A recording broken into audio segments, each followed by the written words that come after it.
దేవర సినిమాతో ఎన్టీఆర్ లెక్క మారింది.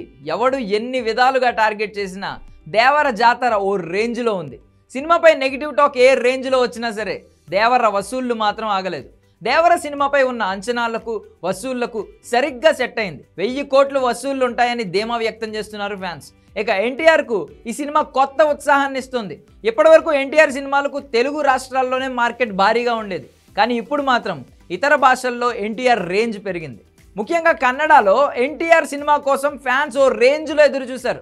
కొన్ని చోట్ల బ్లాక్లో దేవర సినిమా టికెట్లు 3000 వరకు అమ్ముడయ్యాయి. అంటే అర్థం చేసుకోండి ఏ రేంజ్లో క్రేజ్ ఉందో. ఇక ఎన్టీఆర్ ఈ మధ్య కన్నడ మీద ఎక్కువ ప్రేమ చూపిస్తున్నాడు. తన తల్లితో కలిసి ఎన్టీఆర్ కర్ణాటక కూడా వెళ్ళి వచ్చాడు. అక్కడి డైరెక్టర్లు హీరోలతో ఎక్కువగా మమేకం అవుతున్నాడు తారక్. ఇప్పుడు కన్నడ మార్కెట్ని దృష్టిలో పెట్టుకుని బెంగళూరులో ఫ్లాట్ కొనడానికి రెడీ అయ్యాడు తారక్. ఖరీదైన ప్రాంతంలో ఫ్లాట్ను ఇప్పటికే సెలెక్ట్ చేసుకున్నట్లు కూడా సమాచారం. సెంట్రల్ బిజినెస్ డిస్ట్రిక్ట్లో ఎన్టీఆర్ ఫ్లాట్ తీసుకుంటున్నట్లుగా తెలుస్తోంది. ఇక్కడ చదరపు అడుగు 14,000 వరకు ఉంటుంది. ఇందిరానగర్లో కూడా ఎన్టీఆర్ ఫ్లాట్ కోసం ప్రయత్నం చేస్తున్నట్లుగా తెలుస్తుంది. ఇక్కడ సిబిడికి కర్ణాటక అసెంబ్లీకి 6 కిలోమీటర్ల దూరంలో ఉంటుంది.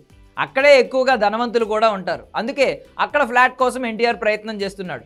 కాగా ప్రస్తుతం కన్నడ డైరెక్టర్ ప్రశాంత్ నీల్తోనే ఎన్టీఆర్ సినిమా చేస్తున్నాడు. ఈ సినిమాలో హీరోయిన్ కూడా కన్నడ అమ్మాయి కావడం విశేషం.